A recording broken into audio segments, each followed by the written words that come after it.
The following was recorded in front of a live studio audience at the Studio 21 Podcast Cafe. This is the United Podcast Network.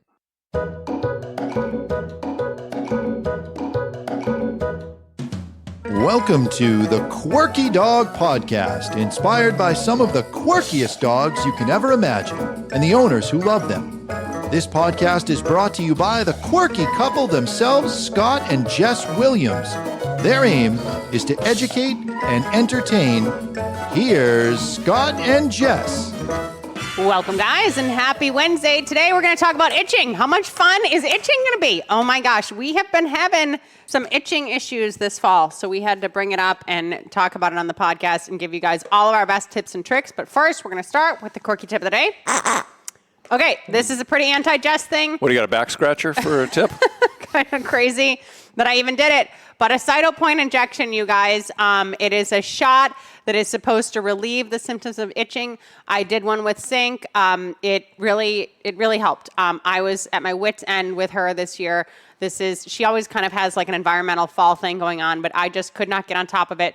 It helped me tremendously. It would not always be my first go-to. I would cycle through a lot of options first, but the cytopoint injection was hugely successful for us and really helped Sync's quality of life. So that is our quirky tip of the day, the cytopoint injection. They aren't super cheap. The heavier your dog is, the more expensive it's going to be, but it was very effective for us. And it was like something $140. It was not crazy money. Yeah, a little more expensive than for the normal, relief that the dog shot. got. It was pretty cheap. Yeah, huge to do. Okay, so first and foremost, if you're seeing itching, you want to investigate what's going on, okay? This should be very clear and very obvious to most people, but I just want to throw it out there. If your dog is like scratching its neck, it could mean that there's an ear infection developing. Like, make sure that you're looking in the ears. You're having the vet look in the dog's ears. If they're, itching in a certain part of their body, make sure they don't have a tick adhered to them or something like that.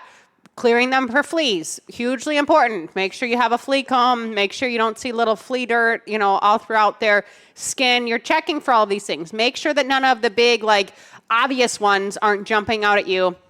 If you see itching develop and getting progressively worse, and you kind of see it coming out of the blue, like these are really important things to jump on top of as soon as you see it.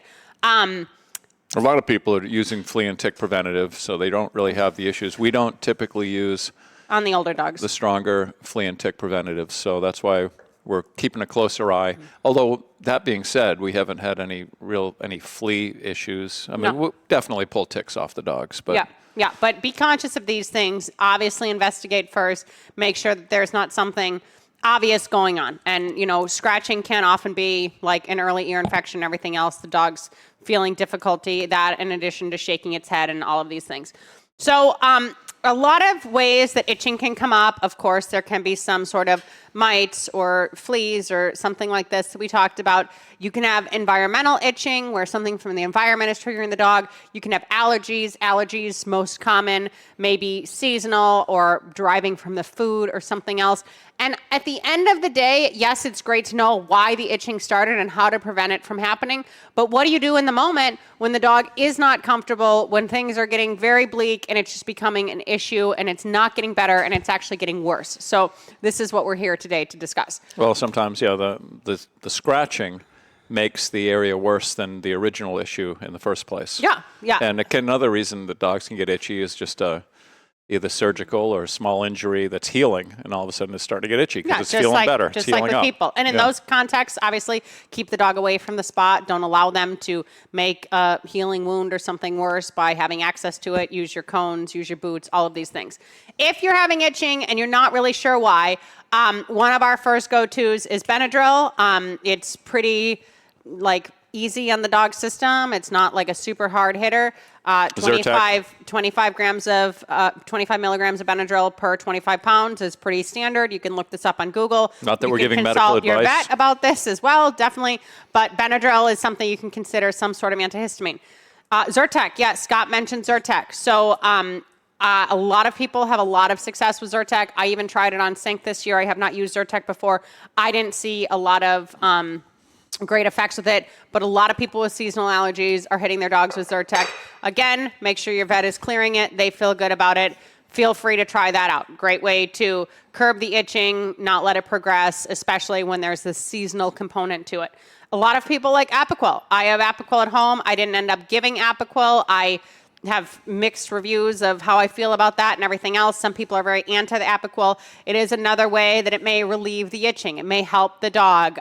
It really may tone down the stimulation that its system is feeling. I wouldn't go to like a steroid or something like that super, super quick unless things are getting completely out of hand. Steroids can have like pretty prednisone adverse, or something like that. Steroids can have pretty adverse side effects on the dog's system overall. But if you're to that point, we get it. Like it can become a whole to-do. We understand. Sink was literally itchy for, I'd say, 4 to 6 weeks before I finally gave her the Cytopoint shot. And I was trying everything. I was pulling every trick I could out of the book. I was consulting everybody I knew. It was we did getting shampoos, to be really special stressful. medicated shampoos, all kinds of different things. It was a whole to do. Skin scrapes. If I we're will say, talking, back up, if you have changed your dog's food, there could be an allergy, like a food allergy going on. So if you've changed your proteins in your kibble or something, sometimes that chicken protein can get dogs itchy. Yeah, and a lot of dogs rule can't that handle out. that. Like rule that out. A lot of vets do an elimination diet and everything else. You can go to a home cooked diet for a few weeks just to see what the triggers are, but rule out that it's not derived from some Food. ingredient in the dog's food. Or if your kids are giving them gummy bears or something, that might be causing the itchy. Same thing with environmental stuff. If you guys change, dryer sheets or, fabric softener or laundry detergent or something else or a different spray that you're using in the house, some of those environmental things can trigger itching, be something new. So always kind of take this silent mental inventory of like what has changed, what isn't the same as it used to be, why may this be popping up, blah, yada, yada. Very, very, very, very, very important to consider. As far as things to be checking for and eliminating and everything else, if you are concerned with mites or something like that, a skin scrape is where you want to go. So you want to have your dog actually have the vet take a portion of their skin, scrape it off, and look under a microscope so they can see at a microscopic level if something's going on, getting in there, like irritating the dog's ears or something like that. Very, very, very important. Not nearly as harsh as it sounds. Yes. They can scrape off with a very minimal amount. Little razor blade, a little bit of that surface skin the dog doesn't even notice. Yeah, it's not some sort of big biopsy or anything. We're not hacking off a hunk of it for genetic testing or anything like that. There's not any anesthesia or anything. Your dog, it's literally just a scrape of the skin that's sitting there right there. This is kind of a crazy one, but we do have to bring it up. There can be behavioral itching, and we have seen it time and time again. Of course, you get a puppy, you put a collar on them, they're like, I don't like my collar, and they're scratching because it's something new, and typically they get over that pretty quickly. But we have had multiple dogs over the years that kind of use itching to stop a behavior from progressing. I don't know how else to describe it. I have an example of that where I had a golden retriever that I was doing classes with, and we wanted to teach the dog to heel, to just walk on a loose leash, at your left side. So I had taken the dog and got him started, and he was working well for me. And then the woman, the wife, took the dog, and the dog was starting to work well for her. And then the man took the dog, and he got 2 steps, the dog stopped and started scratching at his collar. And the man stopped right away and started scratching the dog's neck to give the dog relief. I said, "What are you doing?" He said, "Well, the dog is itchy. I'm just trying to, you can see a scratch." And I said, he wasn't itchy for me. He wasn't itchy for your wife. And this was like the dog's way of stopping with this person, the control. And as soon as he started, making him do something, he'd start itching, and then everything would stop. Yeah. They'd spend 5 minutes having a little scratching session.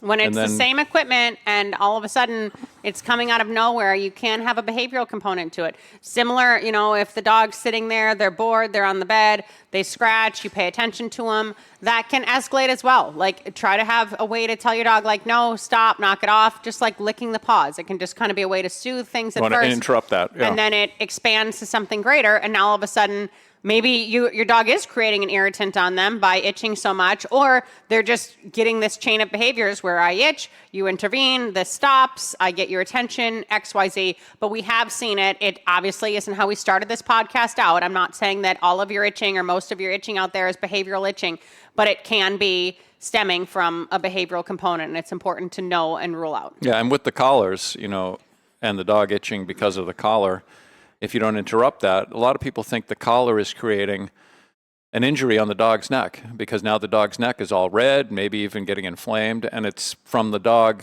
with the claws going at his neck. It's not about the tool or the collar that's on the neck. You know? Yeah. The nails can definitely create more of a Another problem. reason to keep those nails trimmed, too. Yeah. We're going everywhere in this podcast. All right, let's go to break super quick. And when we get back, we'll talk more about scratching that itch. Want to keep up with all the latest from the Quirky Dog podcast like me and Murphy here? Then make sure you head on over to the YouTube channel and subscribe. Or if you prefer to listen to the madness, go on over to iTunes or Spotify and follow the Quirky Dog podcast. And hey, while you're there, leave a rating and review and let them know what you think of the show. Until then, keep it quirky. All right, we are back. Another really big thing to consider if you're having itchy issues, are your dogs getting enough omega-3s? Oh my gosh, fish oil all day, every day, really good thing for your dog to be able to have. Check out their skin. Is it flaky? Is it dry? If you know, in the winter, especially if you live in New England, you've been in the heat, for friggin' 3 months, all of a sudden your skin's dry, you're getting itchier. So infusing things like omega-3s, a good high-quality fish oil. We like Nordic Naturals fish oil. That's the one that our dogs get. But any strong omega-3s, some people like to do sardines. Our dogs eat canned sardines. That's a good source of omega-3s. Super, super important. And as an aside, just so you guys realize, if you are using Benadryl, if you're using Benadryl for over 5 to 7 days and it's not getting better, you have a bigger problem. And also, you're going to be really drying your dog out. Okay, Benadryl takes a lot of moisture out of the skin and out of your dog's system. So be very, very conscious of these things. Fish oil is a huge go-to for us. A good probiotic. If your dog is not on a high quality probiotic already and you are having itching issues, check in on that, gut biome, everybody talks about gut biome. It's the big to do on the internet. Like, it does matter as well with dogs. So if you're getting a ton of itching and you haven't really figured out a way to remedy it, please look into a high quality probiotic. I did it with Zinc, and now she's on like a deer velvet immune support thing to help promote, future health and getting out of this itchy zone. But colostrum, it was new to me. I hadn't used colostrum before. Colostrum can be really good, especially for older dogs, immune systems, building up a lot of different, antibodies or whatever you want to call it. Colostrum can be great for itching. So be conscious of you're cross-referencing these things. Yes, you're asking your vet, but you're talking to other friends who own dogs, other, authorities and dogs. You're doing your research on the internet. What can help your dog? And fish oil, colostrum, probiotics, all of these things can help greatly. Yeah, and you want to use the Zyrtec is just to help with the immediate itching, but you got to find the source because your dog can't live on the Zyrtec. You gotta find out some dogs do when it comes to a seasonal thing and everything else, but just as far as the Benadryl specifically goes, I want you to be conscious that Benadryl is going to be drying your dogs out, and make sure you're getting omega-3s into them. A random one, it isn't necessarily the case, but itching can stem from a zinc deficiency. That's something that you can consider. If your dog's diet does not have enough zinc in it, you can research what diets do have zinc. Our dogs seem to get a lot of zinc. But this whole podcast came to be because I was having worse itching issues than I've ever had in almost 40 years of owning dogs this season, and I was feeling for everybody out there who has these issues regularly with these dogs. Like a lot of dogs with like bulldogs and stuff with more skin folds, they're itching a lot because their skin is getting infected and everything else. I was having a hard time getting to the source, and it was pretty anti-Jess, but the Cyto Point shot saved the day, really helped calm things down and helped get over this really big hump when things were active and crazy and terrible. Some dogs are very itchy with their feet. This is pretty common where they're chewing their feet. That can definitely be anxiety driven. You also want to make sure that those foot hairs and everything are cut back, especially when we're talking about like doodly type of dogs. Stuff gets growing in there, especially in the warmer months. It can get yeasty. Make sure that the hair in between your dog's paws stays nice and short, especially if they're chewing around their toes, under their paws, and everything else. Topicals, 100%. If you find a topical that works, that seems to work well for your dog in the context of like the feet, I like to do a diluted apple cider vinegar. That's my go-to there. I used the Canine Skin treatment. It was Canine Skin Therapy by Sustenance Herbs. It was an anti-itch product. That seemed to help sink. Topicals are fine if they're going to help, but do your research. Yeah, Epsom salt can be great for the feet. Good way to dry them out if they get a little bit yeasty and gross in there. Be conscious that you're doing something. You're not just letting the problem escalate and escalate and escalate and get worse, because you can start getting into hair loss. You can start getting into full-on injuries from the dog's nails, like Scott talked about. You can start getting it. Sink, honestly, was pulling a muscle in her freaking scapula area by itching so much because of the way she was tweaking her body and everything else at 13 and a half. Scratched. Yeah, on the inside. it was becoming a whole to-do. So the sooner you can intervene, the sooner you can get on top of things, the better. As far as medicated shampoos go, consult with your vet, do your research. Some of them can be, just like a chlorhexidine, like we talk about, is pretty soothing for the skin, and that normally doesn't have a lot of adverse side effects. Some of these medicated shampoos can come with some heavier side effects, so definitely research those. I personally use Head and Shoulders on Sink. It isn't everybody's go-to. It was an old school way of doing dogs. I tried it with this. That worked pretty well. I would lather her up in it. I would let it stay on for like 5 minutes. She would, just sit there in the bath waiting the 5 minutes. I'd rinse it off, and then I'd wash her normally with it. And that seemed to really help her and soothe her. Every dog is going to be a little bit different. Obviously, the more hair your dog has, the more important it is to get through the actual coat and get everything clean. A dog that has a very short coat, you're getting to the skin pretty quickly. So make sure you're actually getting down to the skin, seeing the health of the skin, making sure the flaking is getting better. You're seeing improvement. But it really, really, really matters how clean your dogs are before the itching started, while the itching's going on, and what the aftermath of post-itching looks like. Is their skin getting healthier? Do their cells seem to be regenerating well? Is it less flaky? Is the hair loss improving? Is the hair growing back there? All of these things really matter. And with that said, while we're talking about drying and, shampoos and everything else, do not have your dog get a bath when they're super itchy and then just be wet and be free to air dry. Fully drying that dog off, fully seeing their skin, whether you're using a forced air dryer or a human hair dryer or something else, drying the dog when you have itchy issues is very, very important. And it's a good way to tell, like, oh yeah, this is a trigger area. When I dry by this part of the stomach, she definitely gets going, and I see kind of some activity there. This has been a thing for us. We've been living the itchy dream, and it hasn't been an easy road, but I think we're finally, knock on glass, getting to the other end of it. And one thing we've seen, I certainly have seen it a lot with client dogs that are quite often young and newly rescued mixes, is that they can have a certain degree of mange. Mm-hmm. So they got a skin disorder. You're not sure what it is. They're always itchy. Their hair's falling out, and it needs to be addressed. And it's kind of harsh, the medication for mange, but it's you don't certainly have a lot of options. Yeah, you got to do it. You just got to do it. But then it can tie into an autoimmune issue where your dog's immune system just isn't very strong for whatever reason.